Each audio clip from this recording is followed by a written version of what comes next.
Our first speaker is the Reverend Dr. John Ford, a priest of the Holy Cross, who has been teaching at Catholic University for many years, has published a number of books, but is known very well for being the editor of the Newman Studies Journal, as well as Hispanic Ministry in the Washington Archdiocese. His first talk is titled Newman's Reasonable Approach to Faith, and to give you Father Ford.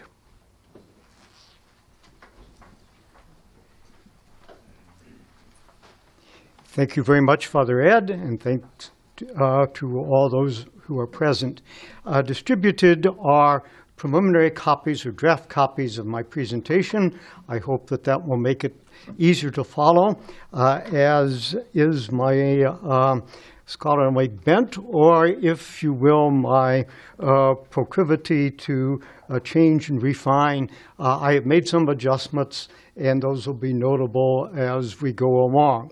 I hope it will be easier for you to follow using the poster board over here, Newman's Approach to Faith, and that gives the basic outline of the presentation. I'd like to start out by commenting on Newman's reasonable approach to faith, as counter-distinguished from a rationalistic approach to faith on the one hand, and an emotional faith or emotional approach to faith on the other hand. Newman, at the time of his writing on faith, basically wanted to find a via media. For those of you who are acquainted with Newman, you know that via media is, practically speaking, a code word in Newman's life. Newman always was searching for a middle way between extremes, and such is the case in regard to his search for faith. So that in the tug-of-war between faith and reason, it came to characterize much of a discussion about and between science and religion in the latter half of the 19th century, a debate that often pitted science against ecclesiastics. Newman characteristically sought a middle ground, a middle road between rationalistic champions of reason and fideistic defenders of faith. Among the champions of reason were Evidentialists, who insisted that it is basically unreasonable for anybody to assent to anything unless it can be demonstrated through human reason alone. Evidentialism, when carried to its logical conclusion, considered reason supreme and allowed little, if any, room for faith. As John Macquarie has observed, in the earlier phases of the Enlightenment, it was believed that reason could encompass even God, and that natural theology, based on reason alone, could discover all the fundamental religious truths that had been taught on the basis of the Bible. In other words, then, what does the Bible do? It presents us with data that is pedagogical, but we could discover that data on our own. In contrast, among the defenders of faith were experientialists, who insisted that the heart has motives, that the imagination has visions, and that the mind has symbols, which can never be completely demonstrated nor be entirely understood by human reason. Experientialism, when carried to its confident conclusion, tries to create a fortress for faith, impervious to human reason. For Newman, neither of these positions was sustainable. Evidentialists and experientialists might strenuously defend their respective positions in public, but each of these basic positions was a paper tiger. Each of these basic positions had an Achilles heel. Sometimes this paper tiger was an imaginary and somewhat aggressive animal constructed in theory, but not really verifiable in fact. And so neither evidentialist nor experientialist could really sustain their claims. Examples. On the one hand, evidentialists, much to their chagrin, and somewhat unlikely to concede the fact, ultimately had to rely on faith. For example, scientific hypotheses have faith-like premises that cannot be readily verified, and so may eventually be discredited and then peremptorily discarded in favor of a new and more promising explanatory paradigm. On the other hand, experientialists, sometimes to their embarrassment, found that they could not stifle reason and were eventually forced to appeal to reason. For example, experientialists needed some way of explaining the incongruities and inconsistencies of Scripture. However, their explanations could not always stand close scrutiny, leaving the problem that they were meant to solve more threatening than ever. Where then can an ordinary person, not only a philosopher or theologian, not only a scientist or intellectual, where can an ordinary person find a way to balance reason and faith?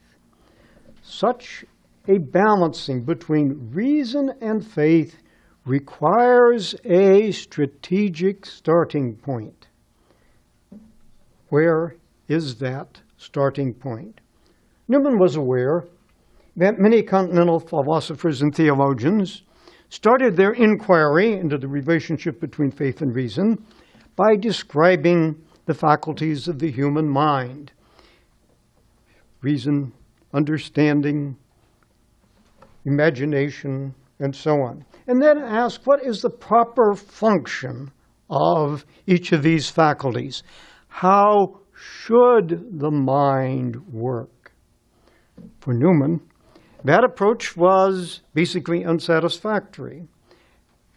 And he preferred the approach consonant with the British empirical tradition: how do I think?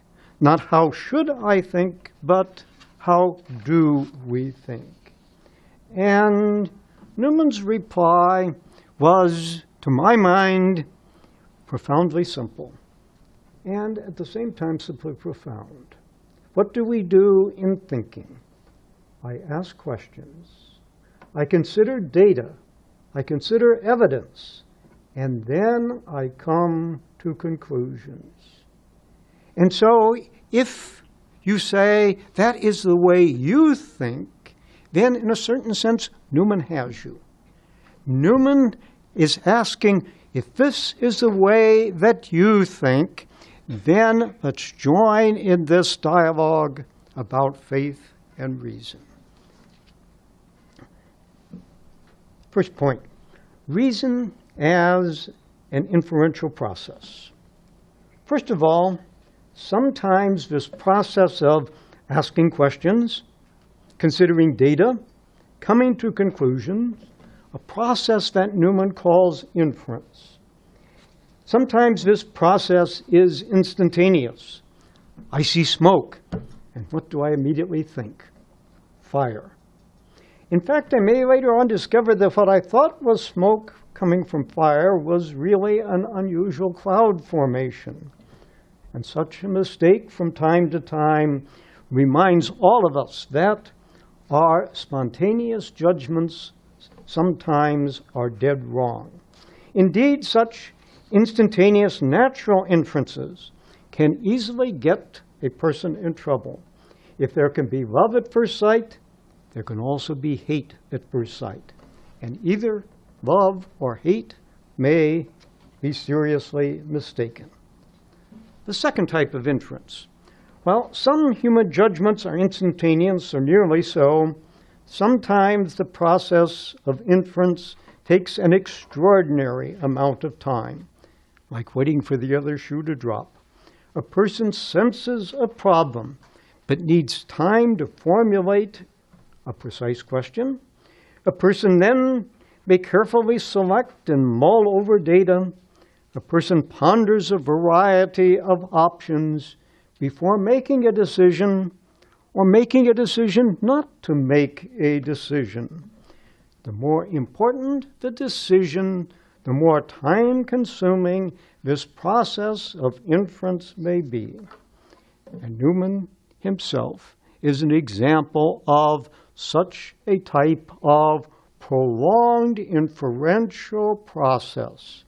After his first doubts about where he should be, religiously speaking, ecclesially speaking, it took Newman half a dozen years before he decided to enter the Roman Catholic Church. Sometimes our inferential processes work instantaneously, and sometimes the process seemingly goes on and on. The third type of inference.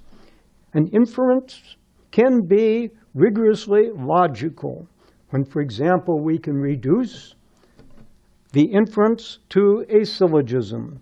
If A equals B and B equals C, then A equals C. The supreme advantage of the process of logical or formal inference is that all of us arrive at exactly the same conclusion. Why? First of all, the data, and usually in this process the data are quantifiable. They are the same for all. Second, the process. A equals B, B equals C, therefore A equals C. The process also is identical for all. And third, the conclusion is universally acceptable, at least to all those who agree about the data and the method. And this is precisely the process that the evidentialist of Newman's day, and I would like to suggest that the technocrats and technologists of our own day, this is the type of logical process that people in the 21st century love, because we can be dead sure of our conclusions. Such a certainty-achieving process is commonly available in the case of mathematics and formal logic. It is not quite so readily available in the physical sciences, where the mass of data is often too complex for every individual datum to be carefully examined and then fitted into its appropriate place, and where the methods are multiple and possibly countervening. As a result, not every possible outcome can be anticipated, and so the final result cannot be predicted with complete certainty. On the one hand, in the case of scientific experiments and technological processes, sometimes some of the data can be simply and safely disregarded as inconsequential. For example, the nuclear physicist may not need to be overly concerned about the aberrant electron, the electron that goes astray. However, presuming the other electrons are on target. On the other hand, if what was originally deemed an inconsequential deficiency can easily turn into a disaster. And that has been the experience in some of the disasters in the space program. One piece of data was ignored to disastrous consequences. Newman's contention was whether we are balancing our checkbooks, designing a space shuttle, buying a new car, or deciding to become a Catholic, the process basically follows the same paradigm. We start with a question. We consider the available data, and then we make a decision. In every inference, the critical and crucial part is the middle term, the data phase, which may be instantaneous, as in the smoke-fire inference, or that data phase may be prolonged and seemingly interminable. Newman, for example, could have postponed his decision about entering the Roman Catholic Church not for half a dozen years, but for the rest of his life. In other words, then, there is no reason in inference in everyday matters that I have to make a decision here and now. In other words, then, the inferential process may range from simple and clear-cut to defiantly complicated. The middle term, in the case of a logical syllogism, can usually be stated in a neat and tidy way. In the case of practical decisions, the data phase has three interlocking stages, which are sometimes grouped together almost instantaneously, but can be seen as different tasks. The first is data collecting. What data are important? The second, data arranging. How do data relate to each other? And the third, data evaluating. Which pattern emerges from the data? And notice in those three steps, I am always personally involved. The selection of data, the arranging of data, and the evaluating of data are my personal responsibility. We use this process frequently every day. The process is so habitual that perhaps we rarely notice what we are doing. Most of us fail to notice how personal this process really is in practical matters. In other words, the inferential process is discretionary, and like Sherlock Holmes searching for clues until they all make elementary sense. Elementary, both in the sense that all the elements fit together, and sensible in that they are convincing enough to lead to a conclusion for the detective or for the decision maker. I'd like to give three examples of inference in practical matters. The first is that most American of experiences purchasing a new car. I recently saw in USA Today that there is a gender difference in purchasing cars. Men tend to find the experience rewarding, and women tend to find the experience time-consuming and frustrating. So you may want to keep that in mind as I mention this example. Some years ago, I needed a new car, and I narrowed it down to a Ford Fairlane. Went to the local dealership, and there happened to be a Ford Fairlane within my price range, had everything on it that I wanted, and none of the extras that I didn't want. And the salesman thought, yes, this is a sure sell. However, I kept going around and doing all the things that men like to do, kick the tires, look under the hood, take it out for a test drive. And then we get it back to the dealership, and he thinks that he has it sold. And I keep hesitating. And so as I keep hesitating, he said, well, maybe we could throw in rust-proofing free, and maybe we can throw in stain protection. And finally, he gets to his bottom line. And I still said no. And the factor that dissuaded me was very simple. The car was baby blue. I'm not sure whether in picking the color of the name tags that was used or derived from this example, but anyway, as far as cars go, I could not see myself driving a baby blue car for 6, 8, or 10 years. So it was no sale. Now, what does that example suggest? The example suggests that in making informal inferences, in making everyday decisions in life, all the data may indicate go in a particular direction, but there may be one deal breaker factor.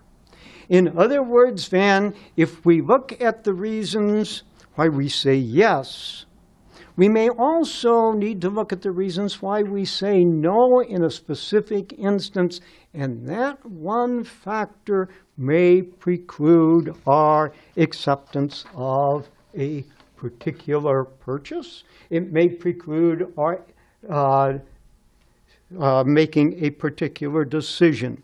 In other case, in making inferences in practical matters of life, we go through that very same process, collecting data, getting information about cars in my example, examining data, test driving the car, and evaluating the data. When the salesman asked me, what would it take to put you behind the wheel of this car, I found myself answering a car of a different color. Right? And so one factor can be dissuasive. Right? Next example is from Newman. And this is his example in the Grammar of Assent of three Protestants. And the three Protestants, and I like to think of the three Protestants in this example as the three brothers Newman. And I do that not from anything that Newman said, but from the descriptions that he gives. And I'm going to abbreviate this section since you have the text and you can read it on your own. Now, if it was a case of the brothers Newman, the three brothers Newman grew up in a very conventional Christian family, Anglican, Bible-reading Anglicans in the early part of the 19th century. In other words, Van, three brothers have the same home life. They have the same Christian training. They have presumably been imbued with the same Christian value system. However, as Newman points out, and as the biographies of the three Newman brothers show, they went three radically different ways. As you know, Newman became a Roman Catholic. And what can we say about that decision? One can say that Newman saw the data of Christianity fitting into a pattern of first Catholicism as an Anglican, and secondly, that the pattern of the data impelled him to become a Roman Catholic. The second example is the religious position of a Protestant, presumably his brother Francis, who became a Unitarian. And how did his brother Francis see the data of Christianity? He saw it in a humanitarian and utilitarian way. And the third Newman brother, his brother Charles, and the paragraph cited traces very briefly his brother Charles's progress from Anglicanism to deism to atheism. And what is the combined factor? What is the common element in the religious history of these three Protestants? The data are seemingly the same. The common family background. However, the three brothers basically shared the same religious environment at an earlier stage in their lives. Eventually, all three came to examine the history and doctrine of Christianity in a critical way. Such a critical examination of the data led the three brothers into three opposed directions. It led Newman to Catholicism. However, that path was neither a foregone conclusion, much less automatic. As Newman later narrated the history of his religious convictions in his Apologia Pro Vita Sua in 1864, Newman passed through at least 4 stages of religious opinions. His first was a flirtation with rationalism. And perhaps one could imagine this flirtation with rationalism as a teenager was the stage that his brother Charles reached and accepted. The second stage is Newman's conversion to evangelicalism at the time that he entered Oxford as an undergraduate. Then, as an evangelical, he is attracted to the liberalism of the Oriel College Noetics. And finally, a growing commitment to Catholicism, first Anglicanism and later Roman. Now, had Newman stopped at his juvenile acquaintance with rationalism, perhaps he would have followed the path of his brother Charles. If he had succumbed to the evangelicalism, and his brother Francis was for a time an evangelical missionary in Persia. Later on, Francis returns to England and perhaps becomes imbued with the liberalism that Newman experienced as a young Oriel fellow. And had Newman stopped there, perhaps he would have gone the way of his brother Francis and become a humanitarian or a Unitarian.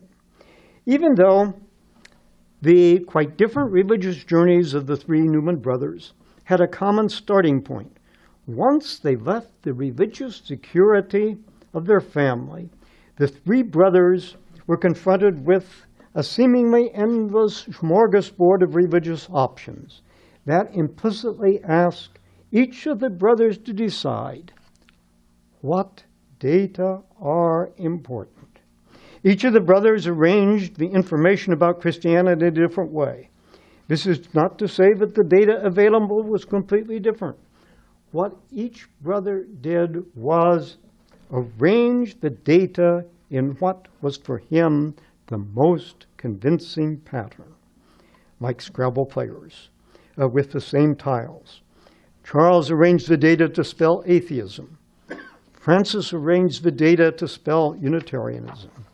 And John Henry arranged the data to spell Catholicism.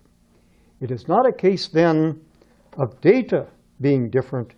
Rather, it is a case of three people seeing the data in different ways. Considering the three Newman brothers as examples of prototypical responses to the question of the relationship of reason and faith, one might say that agnostics and atheists focus entirely on reason and so demand an absolutely convincing rational demonstration for the existence of God, a type of proof that simply does not exist. If such a proof were available, faith would be the product of reason. Similarly, humanists and Unitarians want divine revelation to align with their own intellectual perspectives, effectively wanting a God created to their own image and likeness, a God that would be an immanent idol, not a transcendent divinity. In contrast, Roman Catholics are willing to accept divine revelation, not because it is understandable in a rational way, but because revelation is a divine communication backed by the authority of God revealing. This decision to accept divine revelation is then not the result of a rational process where human reason can prove the existence of revelation, much less understand revelation, but nonetheless a decision that is reasonable because the doctrinal data of revelation are seen by believers as divinely warranted. As Macquarie has emphasized, belief demands more than factual information. Faith is, in its very nature, the acceptance of what our reason cannot reach. And so faith entails a recognition that truths that are spiritually discerned may not be amenable to being fully spelled out in words. For Newman, then, while personal inference involving an unending variety of practical matters. The process of personal inference follows the same pattern or paradigm. Whether we are purchasing a car, whether we are reasoning theoretically or thinking practically, whether we are pondering the natural world or contemplating the supernatural. We ask questions, we examine the data, and we come to a conclusion. My third example is the RCIA as a process. And obviously, the rite of Christian initiation for adults is designed to lead a person to faith. However, some of you may, in the process, have experienced, and at least in one case, this was the most inquisitive person in the RCIA class. The person who had all the questions, who displayed the most interest in the presentations about Christianity. And then when it came time to sign up for baptism, the person said, all this has been very, very interesting, but I cannot accept it. And that experience perhaps leads the RCI teacher to ask, where did I go wrong? What mistake did I make? The answer is nothing. That the mistake is not that of the RCIA teacher. The mistake is not that of the car salesman. It refers to a different way of seeing the data on the part of the individual. The RCIA then is always an invitation.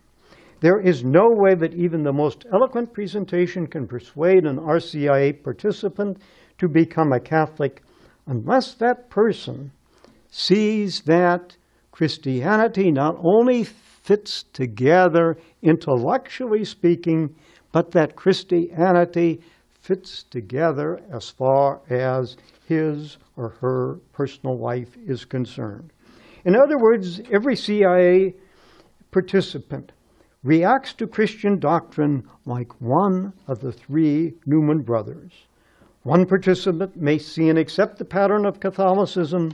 Another may be unconvinced and choose Unitarianism or humanitarianism or agnosticism or atheism. What is a selling point for one participant may be the deal breaker for another participant. An RCIA teacher is like a foreign language instructor who tries to teach students grammar and vocabulary. Most students learn basic grammar and vocabulary sufficient enough to pass an exam. However, how many students learn the foreign language enough to read it or to speak it? And there is where the reality of the relative sense comes in comparison to the RCIA. The RCIA as a process is not simply a process of learning the data of Christianity in an intellectual way. It is an invitation to each person to become a Christian. The data may be very persuasive, but ultimately each individual is responsible for making a personal decision. Final point is the relative sense. While it is quite evident that we frequently make mathematical or logical inferences in our daily lives, balancing our checkbooks, calculating tax deduction, solving Sudoku, we may not reflect that we make other decisions in a similar way, asking questions, examining data, coming to conclusions. In most areas of our lives, this is the way we think, this is the way that we believe. What we often notice, however, is that some people are better at making some types of practical judgments than others. For example, if I'm going to consult a lawyer, I think I would be a little bit nervous if I knew that my case was this lawyer's first case. And I think I would even be more hesitant if I went to a doctor and he said, oh yes, what you need is an operation. And then I find out I would be the very first patient. So what is important in the exercise of an illivative sense? Two things. First of all, we need to have information. And secondly, we need to have experience. Decisions then in the real world, what Newman called exercises of informal inference, are dependent upon two interrelated factors: the native intelligence of the decision maker and that person's experience. From childhood, we recognize that different classmates have different talents or different abilities. We recognize, for example, the child prodigy who goes to the piano uninvited even and starts playing out a melody. Now, what I'd like to suggest is that the child prodigy has a musical illative sense innate. But all of us have an illative sense that is operative in some area of our lives or other. Although everyone has an illative sense, we also recognize that the illative sense operates differently from one person to the next. For example, the cook who makes a cake from scratch and adds ingredients until the dough feels just right. The mosaic artist who picks exactly the right colored tessera to fit into the picture. Or the detective who solves the criminal case by examining carefully all the clues. Such skills seem to be a combination of talent and training, of expertise and experience. Our illative sense then helps us select, examine, and evaluate data. Our illative sense enables us to see a pattern that otherwise, for the data would otherwise be meaningless, discrete, divergent, and we come to our own personal conclusion about the meaning of the data. The exercise of the illative sense is something like a eureka experience for the cook when the cake turns out to be a culinary delight, when for the artist the mosaic is a masterpiece, or for the detective when the criminal is caught. And I'd like to suggest that in a similar fashion, there is a eureka experience when an RCIA participant examines the doctrines of Christianity and then comes to the conclusion not only are these doctrines interesting, but these doctrines provide meaningful guidelines for my life. In that particular example, that individual's religious sense has not only looked at the data, organized the data, but evaluated the data in a very personal way. Some people are not able to see the implications of religious data. I'd like to suggest that, and continuing my musical analogy, I'd like to suggest that there is a certain deafness to religious values in the 21st century. What Newman called the range of the illative sense, the spectrum of data, concerns, issues that our illative sense considers, has frequently been reduced to what is philosophically subjective or technologically demonstrable, a deafness to religion both in theory and in fact. For example, the so-called philosophical term to the subject may condition a person to regard all religious beliefs as subjective, with the result that the person concludes that one religion is as good as another. Similarly, the modern technological mentality may accept only scientifically verifiable data and conclude that since Christianity cannot be, quote, objectively proved, unquote, then it must be discounted or denied. Conclusion: the reasonableness of faith. In writing his Grammar of Assent, Newman was not concerned with Christian anthropology or the way that grace operates in human nature. He was concerned with constructing an empirical epistemology that shows how the mind operates in general and in the area of religious belief in particular. As such, his grammar is more concerned with describing the human dimensions of the processes by which a person arrives at a conclusion, the process leading to faith. In particular, Newman's grammar is not specifically concerned with the role of grace, either in the act of faith or in the life of faith. In part, this omission was due to the audience that Newman was addressing, the evidentialist on the one hand, who considered faith irrational, and the experientialist on the other hand, who considered faith beyond reason. Simultaneously, Newman recognized that people of his age, indeed of every age, ask questions about religion, encounter all sorts of religious beliefs and practices, and come to some conclusions about religion. How is one to explain this common human phenomenon? For Newman, faith, humanly speaking, is inherent to the persona quaerens, the person as seeker, to the human penchant for asking questions about all sorts of matters, but especially about basic religious matters. Where do we come from? Why are we here? Where are we going? Second, for Newman, faith is an inferential process, similarly to the many personal inferences that we make in daily life. In the case of faith, what do?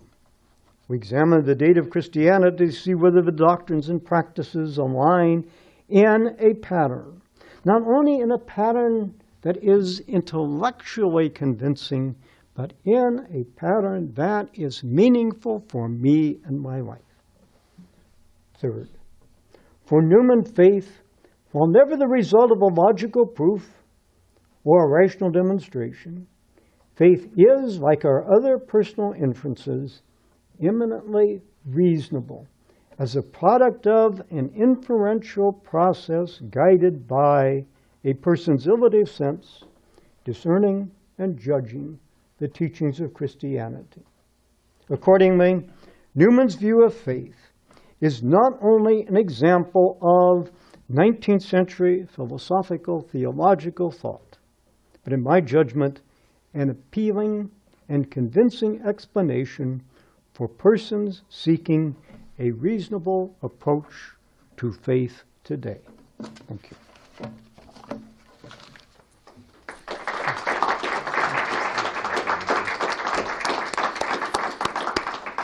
Thank you, Father Ford, for opening the door for the conferences that will follow. And if I can put it a little bit differently, it gives us a hint of why the person who occupies the chair of St. Peter now, the brilliant theologian we have in Pope Benedict, so loves Newman. You've shown us. And this was the kind of approach he used when he was in England and in Scotland. And that's how he won over so much of the opposition. And of course, he won over the faithful. So thank you. And it also leads me to understand another side. We're privileged to have tomorrow to speak to us the person who is just like us, very ordinary, very human, but whose profound faith moved him to invoke Newman. And it's because of that invocation that a miracle took place, and that's why Pope Benedict went and beatified him.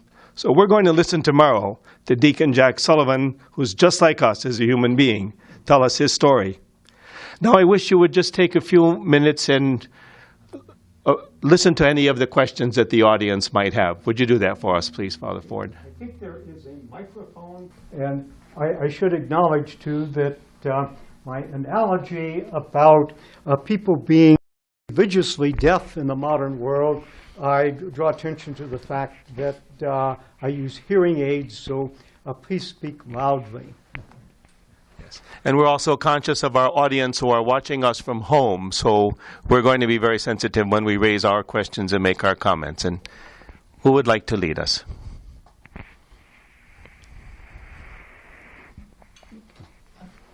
Professor Noone. Thank you. Will it reach? Okay. Yes. I don't really have so much a comment, a question as a comment. I see a lot of parallels between the Evidentialists coming out of the Enlightenment and some of the figures at the University of Paris in the 13th century who aroused the ire of St. Bonaventure when he delivered his Collationes. They, too, thought of the truths of religion as being subordinated to those of reason, and they thought that all the important truths, the ones that were really needed, in other words, for human flourishing, could be arrived at through natural reasons, reflections on the structure of the world, and interactions among members of societies. So that, in a word, you have a very strong parallel there. Of course, that led to the condemnation of 1277. And that's still being, you'll see that I'll be mentioning this in my second talk quite a bit, because that's the impetus behind the prologue of Duns Scotus. That's why he has this long prologue where he discusses the philosophy and the theology. And it's quite interesting to see that there was quite a parallel there. I mean, mind you, it was they were basing it all on Aristotelian physics and the ability to show that God existed, but religion was believed, as it was by Averroes, to be a way of communicating these philosophically attainable truths to a permanently non-philosophical public, and that so it had this utilitarian and social role, but it was purely instrumental. It really didn't have any independent truths to teach, say, a fully formed philosopher. Thank you for drawing that parallel. Yeah.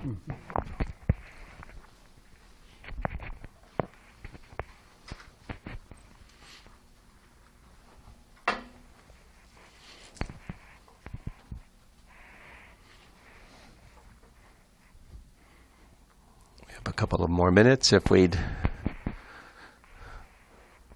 like to just examine some of these issues that Father Ford has brought to us.